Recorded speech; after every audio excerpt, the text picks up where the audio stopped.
Ni inkuru mu by'ukuri navuga ko ari inkuru yababaje abantu benshi. Abaturarwanda bati ubugome ndengakamere buracyabaho mu Rwanda.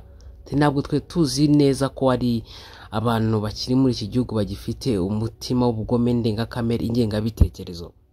Ngira ngo ndaza kuza kuba nakugezaho aya makuru, ndaza kuza kuba nakugezaho ubu buhamya mu by'ukuri.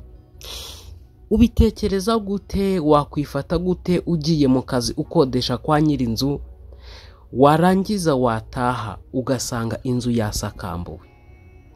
Ibyari birimo niyaguteguje, donc nta kintu na kimwe giza kubwirwa ataha, gusa nyine ugasanga just nyirurugo nyine yasakambuye, nta kibazo na kimwe mufitanye umwishyura ku kwezi. Ngira ngo ndaza kuza kuba nakugezaho iyi nkuru. Hanyuma niba ari ubwa mbere ugeze ahangaha, turagusaba gukanda kuri subscribe, nurangiza ufungure n'inzogera kugira ngo n'ubundi tuzajye dukomeza kubana mu biganiro n'amakuru bigiye bitandukanye tugenda tubagezaho umunsi ku wundi. Hari kuwa mbere w'iki cyumweru turi gusoza nibwo mu mudugudu wa Rugarama, akagari ka Kabuye, umurenge wa Jabana, nibwo ubu bugome ndengakamere bwaje kuza kuba bwamenyekana. Abaturage bari bahuruye mu by'ukuri baje kureba ubugome ndengakamere bwakorewe umuturage wakodeshaga kwa nyirinzu. Ngira ngo mu by'ukuri ndaza kuza kuba nagenda cicamo amashusho amwe namwe, ariko ni ibintu biteye agahinda, ni ibintu biteye agahinda n'ukuri, sinzi ukuntu nabivuga.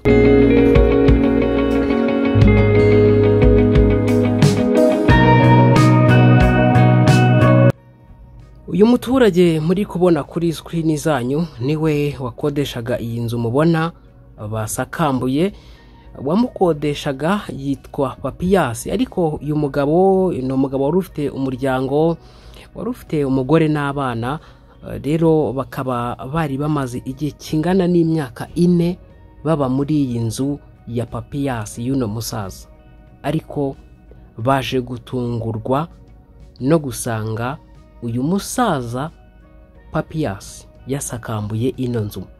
Hari amakuru avuga ko uyu musaza nyiri iyi nzu yari yarahaye piyave uyu muryango, babwira ko akeneye gusana, ariko barabyemera, yewe rwose nta no kuzuyaza, barabyemera nyine nk'uko undi muntu wese ahabwa piyave.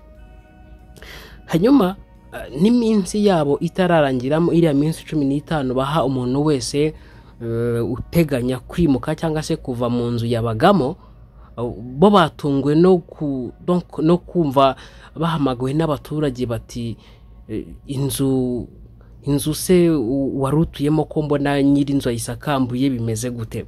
Hanyuma ubwo imvura iza no guhitirwa. Muri uko gusakambura iyo nzu, imvura yahisigwa inyagira ibintu byose byari mu nzu, amamatera aranyagirwa, amashuka, muri kubibona. Abantu bagiye batandukanye bakavuga bati uyu musaza ni umugome, ibi bintu yakoze nta hantu namwe twigeze tubibona. Tikabone nubwo umuntu yaba yanze kukwishyura, hari inzego zibishinzwe, hari inzego z'umutekano, wakabimenyesheje inzego z'umutekano bakaba bakurikirana wenda ikibazo mwaba mufitanye.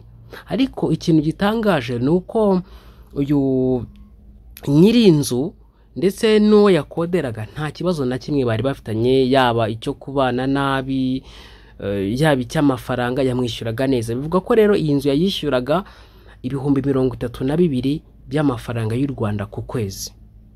Mu by'ukuri abaturage bari bahuruye bari kureba ibintu uyu musaza yakoze, ariko ikintu gitangaje nuko uyu musaza mu kwisobanura yasobanuraga nyine ibintu ubona yarakaye, ari calme, ariko rwose mu by'ukuri abantu bagiye bagira bati uyu muturage wakodeshaga muri iyi nzu ibye byose byangijwe na nyiri inzu, abyishyurwe nta kintu na kimwe asohoyemo, abyishyurwe kubera ko ibintu yaje gukorerwa ibi bintu nta hantu bundi bijya bibati. Ubu ni ubugome ndengakamere, bati uyu musaza ko ashaje kubera iki yanduranya, kubera iki yanduranya. Ngira ngo uwo musaza muri kubona kuri izi screen niwe waje gusenyera uyu muturage wari ucumbitse iwe. Rero mu busobanuro yahaye ikinyamakuru yavuze ko ngo iyi nzu ngo mu kuyisenya ngo yari yarababwiye ko inzu yishaka, hanyuma rero ngo bakaba bari buzave muri iyo nzu mu minsi bahawe 15 yo kuva muri iyo nzu, ngo baburaga umunsi umwe nawo utararangira wari kurangira saa 6 z'ijoro.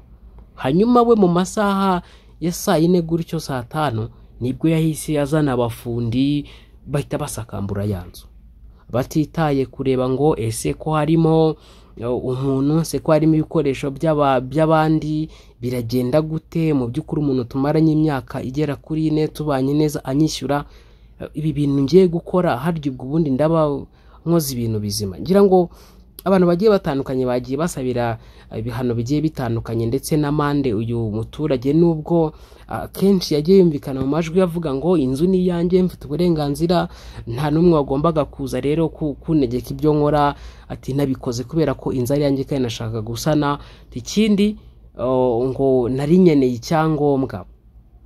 Mu bisobanuro yagiye atanga mu by'ukuri wabonaga ko bidahwitse, aho ngaho yavugaga ngo iyi nzu ngo nubwo yayisakambuye ngo yari kongera ngo akayubaka ngo agahita yisakara. Mu by'ukuri tutagiye kure, niba uzi ko umuntu ari mu nzu ukaza ugahita umusakamburaho inzu, murabizi inzu nyine isakambuye ukuntu ibintu birandura, ibintu byose bisaba kubanza gukura ibintu byose biri mu nzu kugira ngo n'ubundi bitaza kwangirika. Ariko abantu bagakomeza kugenda bibaza bati kubera iki uyu musaza atigeze ahamagara byibuze na nyirinzu nyine uwo ngo yakodesherezaga, nyine donc yaracumbikiye cyangwa se yakoderaga, ngo amubwira ati inzu wenda ngiye kwisakambura, ngwino ukuremo ibikoresho, nubwo wenda iminsi yawe itaragera, harabura umunsi umwe, ngwino bikuremo ngiye gusakara. Ariko arangije uwo yakoderaga atanahari ahita azana abafundi gutyo bahita basenya barasakambura. Wakodeshaga mwaho ngaho atashye arumirwa asanga nyine byagenze gutyo. By'ukuri abantu bagiye batandukanye umusaza bamutinye cyane, bamutinye. Uyu umuryango wari ucumbitse nyine mo hano, umuryango nyine abana n'umubyeyi bahise bajya gucumbika, ndetse n'umukozi bari bafite nawe ajya gucumbika. Hanyuma uyu mugabo cyangwa se papa w'uyu muryango basakamburiye nawe ajya gufata icyumba mu marogi nyine ngo abari harara. Hanyuma rero abantu bagiye batandukanye bagakomeza kugenda basabira uyu mugabo wasakamburiwe n'ubwo yakodesha kandi nta kibazo yari afitanye na nyirinzu, bavuga ati inzego z'ubutabera zireba ukuntu zabigenza. Gusa ubuyobozi bw'umudugudu bwagiye n'ubundi buvuga ko n'ubundi buri gukora ibishoboka byose kugira ngo hakusanywe ibyangijwe byose, kugira ngo uyu Papiyasi nyiri izi nzu abe yakishyura uwo mupangayi we yasakambura inzu hejuru akagira ibyangirikira mu nzu. Hari byinshi byangiritse, intebe, ibyo kurya byarimo, buri kimwe cyose, amamatera yose yanyagiwe. Mu by'ukuri ni ibintu biteye agahinda, byatunguye abantu benshi bati ubugome koko nk'ubu ngubu buzacika bigenze gute. Hanyuma n'ubundi iyi nkuru tuzakomeza tuyibakurikiraniye tuyibagezeho gatanu ku kandi, cyane ko benshi bagiye bibaza bati rwose muzadukurikirane turebe amaherezo y'ibi bintu. Hanyuma reka mbashimire kandi mbifurize gukomeza kugira ibihe byiza, Imana ikomeze ibarindire ubugingo. Ariko baturage bati Imana iturengere, n'ukuri abantu baba muri Kigali abadafite inzu rwose Imana iturengere iziduhe. Bati Imana nukuri irebe ukuntu itugenza, kubera ko abadafite inzu baragowe, atabapangayi babayeho nabi, ati bashyireho itegeko ribarengera. Ngira ngo nyine ubwo ni ubusabe bw'abantu bagiye batandukanye bwagiye bugaragazwa nyine n'abari bahuruye baje kureba mu by'ukuri ishyano ryaje kuza kuba ryakorerwa uyu mupangayi wari ucumbitse kuri uyu musaza. Bana bati kushaje uri kwanduranya kubera iki koko? Tiko tubona ugiye no gupfa ubisize koko ubu bugomo bukura hehe ko nta kintu na kimwe uzajyana. Ngira ngo ni umusaza ubona ko asubizanya amahane menshi, ubona nyine yasuzuguye abantu, uko nyine ari ku buzima. Ni urugendo navuga ngo ntuzigere uha umwanya ubwirasi mu buzima bwawe, ahubwo ujye umenya neza ko ubuzima ari impano y'Imana, ariko urupfu rwo ni ngombwa, isaha n'isaha rwaza rukagutwara. Ndabashimiye kandi mbifurije gukomeza kugira ibihe byiza. Shalom, shalom.